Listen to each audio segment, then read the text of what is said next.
सजनों, बेलियों, मित्रों, सहेलियों, मुबारका आपको, आपके अड़ोस पड़ोस को, रिश्तेदारों को, नानियों को, दादियों को, भतीजे भांजों को, नवासे नवासियों को मुबारका। आईनो कानून खसो खाशाक हुए, मियां मफरूर के पैरों की खाक हुए। अपने बदन पे लिपटी करप्शन की खलाजत मियां मफरूर ने मुअस्सिस काजियों से धुलवाई और धुलवा कर पाक हुए। एक नाहल फिर से अहल हुआ हौ हप करने के लिए, कहूं कमाल हड़प करने के लिए। लंदन प्लान के ऐन मुताबिक इंसाफ की कुर्सियों पर बैठे गुलामों ने इंसाफ की लंगोटियां उतारी और उतार कर घगयाते हुए, लाचार हाँफते हुए ये फैसला दिया कि ऐ अली जान, हमारा इंसाफ आपके सदके, आईनो कानून आप पर कुर्बान।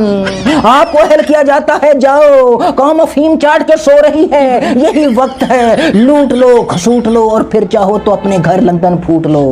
ऐ हमारे शिकारी आका, ये मुल्क तुम्हारी शिकारगाह है, तुम जब भी शिकार के लिए आओगे, तुम अपने रास्ते से हमें कांटे चुनते पाओगे, तुम हम गुलामों को अपने पैरों में आईन और कानून बिछाते पाओगे। जी हाँ, अदालतों में इस वक्त इंसाफ की आत्मा बयान कर रही है, आईन और कानून की रूह तड़प रही है, क्योंकि अदालतों में काजियों के रूप में कुछ भांड घुस आए हैं और आईन और कानून की छाती पर चढ़कर अपने आकाओं का जी बहलाने के लिए नाचने लगे हैं। मगर जो काजी मियां मफरूर के पैरों की खाक हो जाते हैं, वही काजी इन्हें देखकर गजबनाक हो जाते हैं, इन पर गरजते हैं, बरसते हैं। कुछ तो काजी जालिम है और कुछ इन्हें भी मरने का शौक है।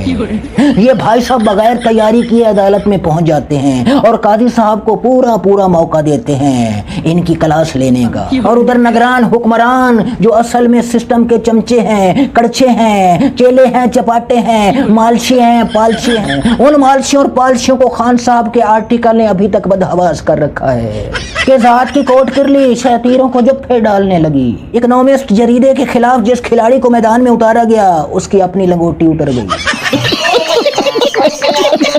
और उस लंगोटी के पुर्जे इंटरनेट पर उड़ते फिर रहे। अपने अकाउंट को खुश करने के लिए इस अनाड़ी ने एक चबल मारी जो इसके गले पड़ गई। उस चबल को गले से उतारते उतारते इसकी लंगोटी भी उतर गई। और उधर लाडले की लाडो रानी के हवास पर एक कैदी का खौफ ऐसा सवार हुआ कि इस बेचारी के सारे कागजात मुस्तरद कर दिए गए। लाडो रानी को इलेक्शन लड़वाने के लिए मैदान खाली करवा दिया गया है, क्योंकि लाडो रानी ने ये शर्त रखी थी कि इस शर्त में मैं इलेक्शन लड़ूंगी कि मेरे मुकाबले में कोई और ना हो। इस शर्त पर रेस में भागूंगी कि मेरे मुकाबले में भागने वाला कोई और ना हो। पहली बार लाडो रानी को भागते हुए डर लग रहा है। ये क्रेडिट भी खान को जाता है।